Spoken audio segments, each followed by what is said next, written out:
अध्याय 2 गीता का सार। संजय ने कहा, करुणा से व्याप्त शोकयुक्त अश्रुपूरित नेत्रों वाले अर्जुन को देखकर मधुसूदन कृष्ण ने ये शब्द कहे। श्री भगवान ने कहा, हे अर्जुन, तुम्हारे मन में यह कलमश आया कैसे? यह उस मनुष्य के लिए तनुक भी अनुकूल नहीं है जो जीवन के मूल्य को जानता हो। इससे उच्च लोक की नहीं अपितु अपयश की प्राप्ति होती है। हे प्रतापुत्र, इस हीन नपुंसकता को प्राप्त मत हो, यह तुम्हें शोभा नहीं देती। हे शत्रुओं के दमन करता, हृदय की शुद्ध दुर्बलता को त्याग कर युद्ध के लिए खड़े हो। अर्जुन ने कहा, हे शत्रुहंता, हे मधुसूदन, मैं युद्ध भूमि में किस तरह भीष्म तथा द्रोण जैसे पूजनीय व्यक्तियों पर उलटकर बाण चलाऊंगा? ऐसे महापुरुषों को जो मेरे गुरु हैं, उन्हें मारकर जीने की अपेक्षा इस संसार में भीख मांगकर खाना अच्छा है। भले ही वे सांसारिक लाभ के इच्छुक हों, किंतु हैं तो गुरुजन ही। यदि उनका वध होता है तो हमारे द्वारा भोग्य प्रत्येक वस्तु उनके रक्त से सनी होगी। हम यह भी नहीं जानते कि हमारे लिए क्या श्रेष्ठ है, उनको जीतना या उनके द्वारा जीते जाना। यदि हम धृतराष्ट्र के पुत्रों का वध कर देते हैं तो हमें जीवित रहने की आवश्यकता नहीं है, फिर भी वे युद्ध भूमि में हमारे समक्ष खड़े हैं। अब मैं अपनी कृपण दुर्बलता के कारण अपना कर्तव्य भूल गया हूँ और सारा धैर्य खो चुका हूँ। ऐसी अवस्था में मैं आपसे पूछ रहा हूँ कि जो मेरे लिए श्रेयस्कर हो उससे निश्चित रूप से बताएं। अब मैं आपका शिष्य हूँ और आपका शरणागत हूँ, कृपया मुझे उपदेश दें। मुझे ऐसा कोई साधन नहीं दिखता जो मेरी इंद्रियों को सुखाने वाले इस शोक को दूर कर सके। स्वर्ग पर देवताओं के अधिपत्य की तरह इस धन धान्य संपन्न सारी पृथ्वी पर निष्कंटक राज्य प्राप्त करके भी मैं इस शोक को दूर नहीं कर सकूंगा। संजय ने कहा, इस प्रकार कहने के बाद शत्रुओं का दमन करने वाला अर्जुन कृष्ण से बोला, हे गोविंद, मैं युद्ध नहीं करूंगा, और चुप हो गया। हे भरतवंशी धृतराष्ट्र, उस समय दोनों सेनाओं के मध्य शोकमग्न अर्जुन से कृष्ण ने मानो हंसते हुए ये शब्द कहे। श्री भगवान ने कहा, तुम पांडित्यपूर्ण वचन करते हुए उनके लिए शोक कर रहे हो जो शोक करने योग्य नहीं है। जो विद्वान होते हैं वे न तो जीवित के लिए न ही मृत के लिए शोक करते हैं। ऐसा कभी नहीं हुआ कि मैं न रहा हूं या तुम न रहे हो, अथवा ये समस्त राजा न रहे हों, और न ऐसा है कि भविष्य में हम लोग नहीं रहेंगे। जिस प्रकार शरीरधारी आत्मा इस शरीर में बाल्यावस्था से तरुणावस्था में और फिर वृद्धावस्था में निरंतर अग्रसर होता रहता है, उसी प्रकार मृत्यु होने पर आत्मा दूसरे शरीर में चला जाता है। धीर व्यक्ति ऐसे परिवर्तन से मोह को प्राप्त नहीं होता। हे कुंती पुत्र, सुख तथा दुख का क्षणिक उदय तथा कालक्रम में उनका अंतर्धान होना सर्दी तथा गर्मी की ऋतुओं के आने जाने के समान है। हे भरतवंशी, वे इंद्रिय बोध से उत्पन्न होते हैं और मनुष्य को चाहिए कि अविचल भाव से उनको सहन करना सीखे। हे पुरुष श्रेष्ठ अर्जुन, जो पुरुष सुख तथा दुख में विचलित नहीं होता और इन दोनों में संभाव रखता है, वह निश्चित रूप से मुक्ति के योग्य है। तत्वदर्शियों ने यह निष्कर्ष निकाला है कि असत का तो कोई चिरस्थायित्व नहीं है, किंतु सत अपरिवर्तनीय रहता है। उन्होंने इन दोनों की प्रकृति के अध्ययन द्वारा यह निष्कर्ष निकाला है। जो सारे शरीर में व्याप्त है उसे ही तुम अविनाशी समझो। उस अव्यय आत्मा को नष्ट करने में कोई भी समर्थ नहीं है। अविनाशी, अप्रमेय तथा शाश्वत जीव के भौतिक शरीर का अंत अवश्यम भावी है। अतः हे भरतवंशी, युद्ध करो। जो इस जीवात्मा को मारने वाला समझता है तथा जो इसे मरा हुआ समझता है, वे दोनों ही अज्ञानी हैं, क्योंकि आत्मा न तो मरता है और न मारा जाता है। आत्मा के लिए किसी भी काल में न तो जन्म है न मृत्यु। वह न तो कभी जन्मा है, न जन्म लेता है और न जन्म लेगा। वह अजन्मा, नित्य, शाश्वत तथा पुरातन है। शरीर के मारे जाने पर वह मारा नहीं जाता। हे पार्थ, जो व्यक्ति यह जानता है कि आत्मा अविनाशी, अजन्मा, शाश्वत तथा अव्यय है, वह भला किसी को कैसे मार सकता है या मरवा सकता है। जिस प्रकार मनुष्य पुराने वस्त्रों का त्याग कर नए वस्त्र धारण करता है, उसी प्रकार आत्मा पुराने तथा व्यर्थ के शरीरों को त्याग कर नवीन भौतिक शरीर धारण करता है।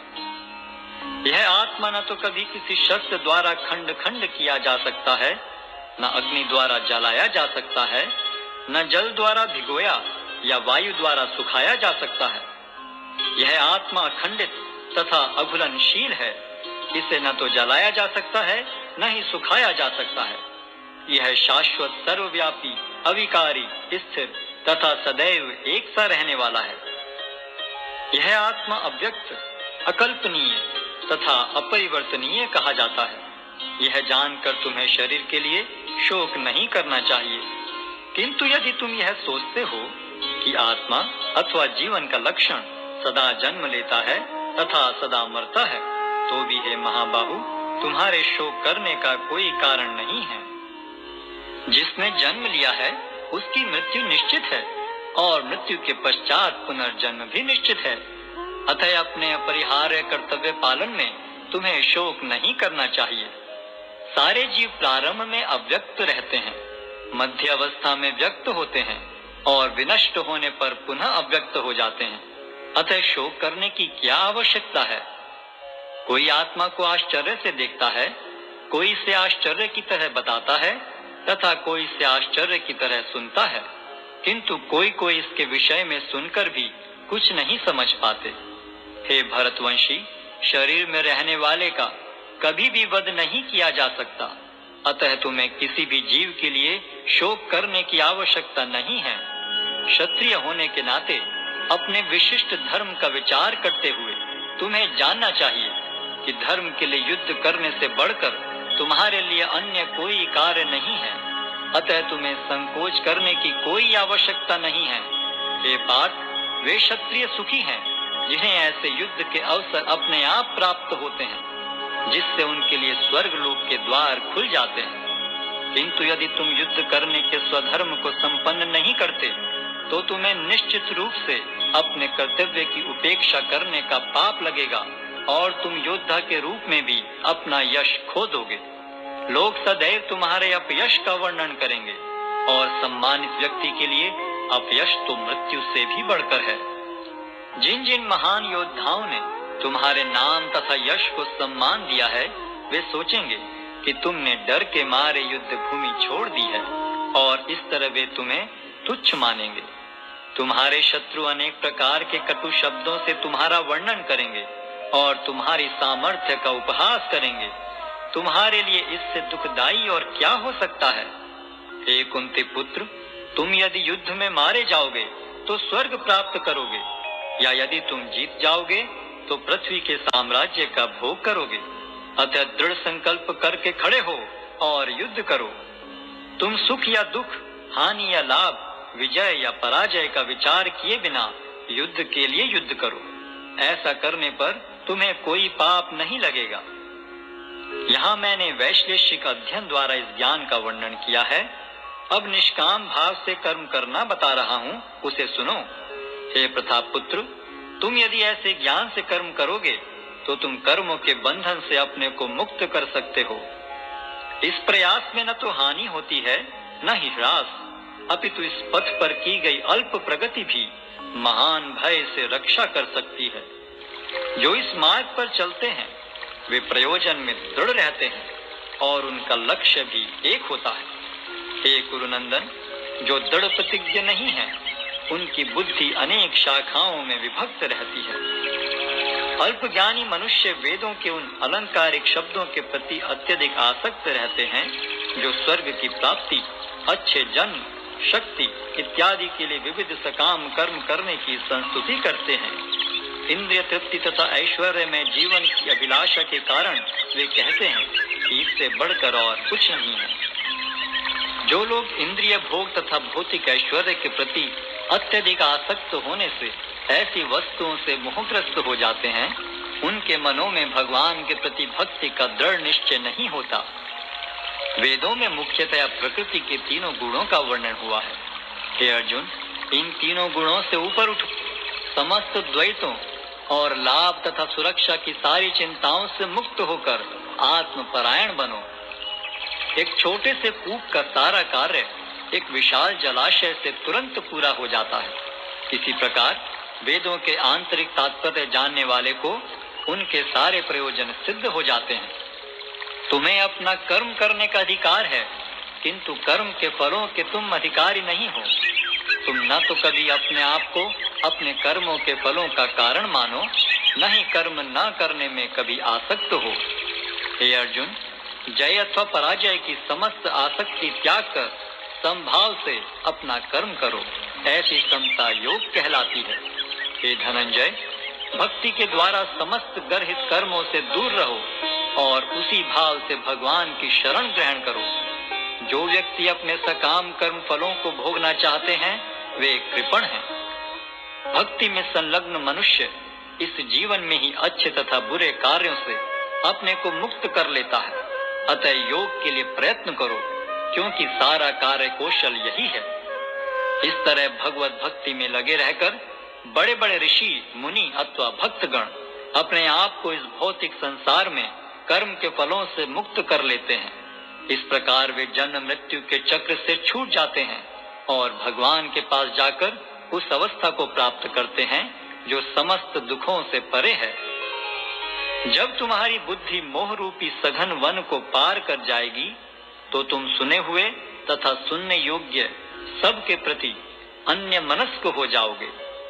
जब तुम्हारा मन वेदों की अलंकारमयी भाषा से विचलित न हो और वह आत्म साक्षात्कार की समाधि में स्थिर हो जाए, तब तुम्हें दिव्य चेतना प्राप्त हो जाएगी। अर्जुन ने कहा, हे कृष्ण, अध्यात्म में लीन चेतना वाले व्यक्ति के क्या लक्षण हैं? वह कैसे बोलता है तथा उसकी भाषा क्या है? वह किस तरह बैठता और चलता है? श्री भगवान ने कहा, हे पार्थ, जब मनुष्य मनोधर्म से उत्पन्न होने वाली इंद्रिय तृप्ति की समस्त कामनाओं का परित्याग कर देता है और जब इस तरह से विशुद्ध हुआ उसका मन आत्मा में संतोष प्राप्त करता है, तो वह विशुद्ध दिव्य चेतना को प्राप्त स्थित प्रज्ञ कहा जाता है, जो त्रय तापों के होने पर भी मन में विचलित नहीं होता अथवा सुख में प्रसन्न नहीं होता और जो आसक्ति, भय तथा क्रोध से मुक्त है, वह स्थिर मन वाला मुनि कहलाता है।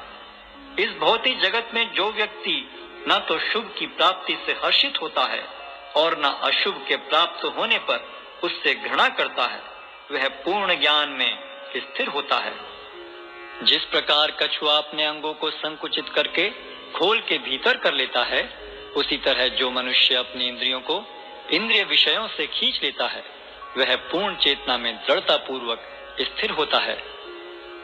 देहधारी जीव इंद्रिय भोग से भले ही निवृत्त हो जाए, पर उसमें इंद्रिय भोगों की इच्छा बनी रहती है। लेकिन उत्तम रस के अनुभव होने से ऐसे कार्यों को बंद करने पर वह भक्ति में स्थिर हो जाता है। हे अर्जुन, इंद्रियां इतनी प्रबल तथा वेगवान हैं कि वे उस विवेकी पुरुष के मन को भी बलपूर्वक हर लेती हैं, जो उन्हें वश में करने का प्रयत्न करता है। जो इंद्रियों को पूर्णतया वश में रखते हुए इंद्रिय संयम करता है और अपनी चेतना को मुझ में स्थिर कर देता है, वह मनुष्य स्थिर बुद्धि कहलाता है। इंद्रिय विषयों का चिंतन करते हुए मनुष्य की उनमें आसक्ति उत्पन्न हो जाती है और ऐसी आसक्ति से काम उत्पन्न होता है और फिर काम से क्रोध प्रकट होता है। क्रोध से पूर्ण मोह उत्पन्न होता है और मोह से स्मरण शक्ति का विभ्रम हो जाता है। जब स्मरण शक्ति भ्रमित हो जाती है तो बुद्धि नष्ट हो जाती है और बुद्धि नष्ट होने पर मनुष्य भवकूप में पुनः गिर जाता है। किंतु समस्त राग तथा द्वेष से मुक्त एवं अपनी इंद्रियों को संयम द्वारा वश में करने में समर्थ व्यक्ति भगवान की पूर्ण कृपा प्राप्त कर सकता है। इस प्रकार से कृष्ण भावनामृत में तुष्ट व्यक्ति के लिए संसार के तीनों ताप नष्ट हो जाते हैं और ऐसी तुष्ट चेतना होने पर उसकी बुद्धि शीघ्र ही स्थिर हो जाती है। जो कृष्ण भावनामृत में परमेश्वर से संबंधित नहीं है, उनकी न तो बुद्धि दिव्य होती है और न ही मन स्थिर होता है। जिसके बिना शांति की कोई संभावना नहीं है, शांति के बिना सुख हो भी कैसे सकता है।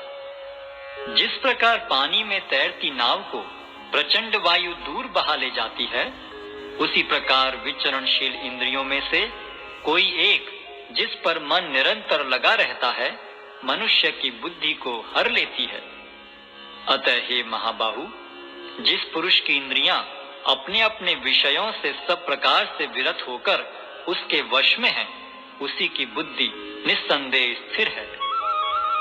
जो सब जीवों के लिए रात्रि है, वह आत्म संयमी के जागने का समय है, और जो समस्त जीवों के जागने का समय है, वह आत्म निरीक्षक मुनि के लिए रात्रि है। जो पुरुष समुद्र में निरंतर प्रवेश करती रहने वाली नदियों के समान इच्छाओं के निरंतर प्रवाह से विचलित नहीं होता और जो सदैव स्थिर रहता है, वही शांति प्राप्त कर सकता है, वह नहीं जो ऐसी इच्छाओं को तुष्ट करने की चेष्टा करता हो। जिस व्यक्ति ने इंद्रिय तृप्ति की समस्त इच्छाओं का परित्याग कर दिया है, जो इच्छाओं से रहित रहता है और जिसने सारी ममता त्याग दी है तथा अहंकार से रहित है, वही वास्तविक शांति को प्राप्त कर सकता है। यह आध्यात्मिक तथा ईश्वरीय जीवन का पथ है, जिसे प्राप्त करके मनुष्य मोहित नहीं होता। यदि कोई जीवन के अंतिम समय में भी इस तरह स्थित हो, तो वह भगवत धाम में प्रवेश कर सकता है।